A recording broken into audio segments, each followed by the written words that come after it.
Terlihat gadis cantik berambut sebahut tengah duduk di sebuah halte sembari menunggu hujan reda. Sesekali ia mengadahkan tangannya ke udara, memeriksa apakah masih ada gemercik yang mengenai telapak tangannya, dan ternyata hujan telah reda. Ia melirik jam babyjinya, ternyata pukul 4 sore.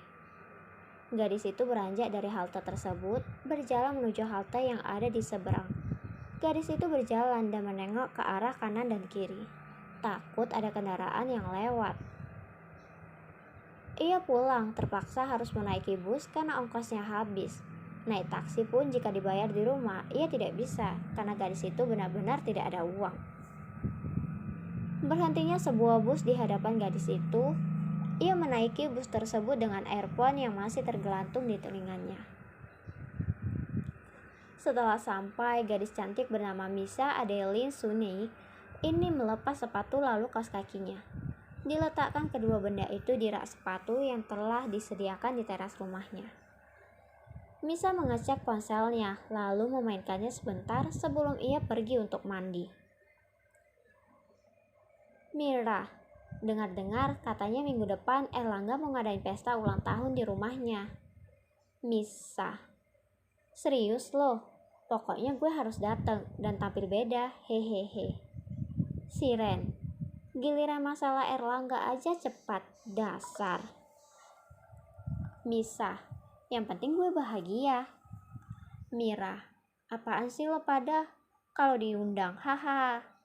Siren, pasti diundang, satu angkatan diundang sama Erlangga. Misa, Mira. Bleh. Di sela-sela Misa bermain ponsel, sebuah suara benda terjatuh tepat di hadapannya membuat gadis itu terkejut. Ia menoleh, dan ya, itu adalah sang mama. Cuci itu, awas sampai gak bersih. Ditahsa mama, seraya menendang keranjang cucian kotor agar lebih dekat pada Misa. Setelah itu wanita atau mama Misa yang bernama Diana itu pun pergi, lalu menutup pintu kamar Misa dengan keras. Jelas kalau gadis itu terkejut, ia menunduk, lalu mengambil pakaian-pakaian kotor yang berceceran di lantai. Dimasukkannya pakaian itu ke dalam keranjang biru yang ada di depannya. Mandinya tertunda karena ia harus mencuci pakaian terlebih dahulu, takut jika Diana marah. Diana Arianti, wanita yang sekiranya berusia 40 tahun ke atas itu, memperlakukan Misa seperti itu karena insiden beberapa tahun lalu. Kakak, ayo main, ajak seorang anak kecil yang sekiranya berusia 4 tahun ini. Anak kecil itu lucu sekali, rambutnya dikucir dua serta poni Dora yang menjuntai di keningnya. Raya, kakak lagi belajar, besok mau ulangan. Nanti ya selesai kakak belajar kita main, ucap Misa kepada adiknya. Ayo kak, Raya menarik tangan Misa yang tengah duduk di meja belajar. Raya mau main sama kakak di luar, kita main lempar bola kak. Raya terus saja merengek kepada Misa, membuat gadis itu jengah mendengar ocehan Raya. Kakak, ayo. Raya hampir saja menangis karena Misa tidak tega dan takut dimarahi oleh Diana. Gadis itu menuruti apa yang diinginkan oleh adiknya ini. Kak, tangkap bolanya. Dan bola itu pun tidak tertangkap oleh Misa. Bola itu terpental jauh hingga menggelinding ke jalanan. Kamu tunggu sini, jangan kemana-mana. Kakak ambil bolanya, ucap Misa memperingati sang adik untuk tidak pergi mengikutinya. Siapa sangka bahwa Raya mengendap-mengendap di belakang Misa dan berlari kencang ke arah jalanan.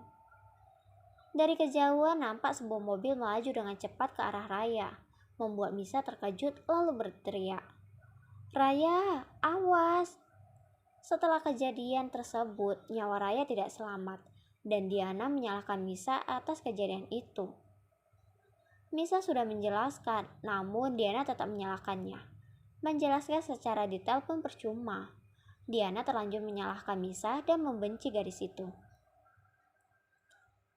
Misa tinggal bersama keluarga yang berkecukupan. Ayahnya Damar bekerja sebagai manajer keuangan di kantornya, sedangkan mamanya Diana bekerja di sebuah bank. Dan Misa pun seorang model yang hanya bekerja jika mendapat panggilan saja. Gaji dari model cukup, tetapi kebutuhannya tetap saja kurang jika dihitung-hitung. Diana jarang sekali memberikannya uang, jika sering itu pun diperintahkan oleh Damar. Damar dan Diana jarang sekali ada di rumah, jadi terkadang Misa merasa kesepian. Sesekali ia menginap di apartemen sahabat kecilnya yang bernama Kinara Aurelia. Kinara sendiri pun tidak sama sekali keberatan jika Misa menginap di apartemennya. Misa terkenal cukup pintar di SMA High Star. Terkadang ia mendapat tawaran lomba cerdas cermat antar sekolah. Sayang sekali gadis itu tidak pernah mengikutinya. Ia pikir akan percuma saja karena keluarganya saja tidak mendukungnya. Jadi Misa pikir untuk apa? Misa sendiri terkenal di sekolah dengan kehebohannya. Siapa yang tidak mengenal Misa Adeline Sunni, siswa kelas 11 IPA 1 yang selalu berusaha mendapatkan hati seorang most wanted berkarakter dingin. Iya, satu sekolah hampir mengenal gadis gila itu. Cowok yang selalu dijuluki si tampan ini selalu saja diganggu oleh Misa. Entah di pagi hari, di siang hari, di sore hari, bahkan malam hari, gadis itu terus berusaha mencari celah agar masuk ke dalam hati si tampan. Namun, respon buruk selalu saja menerpa gadis itu. Jarang sekali Erlangga mau meresponnya. Namun, menyerah bukanlah satu-satunya jalan terakhir untuk Misa. Dan kata menyerah, tidak ada di dalam kamus hidup seorang Misa Adeline Sunni, kecuali dirinya sudah benar-benar lelah.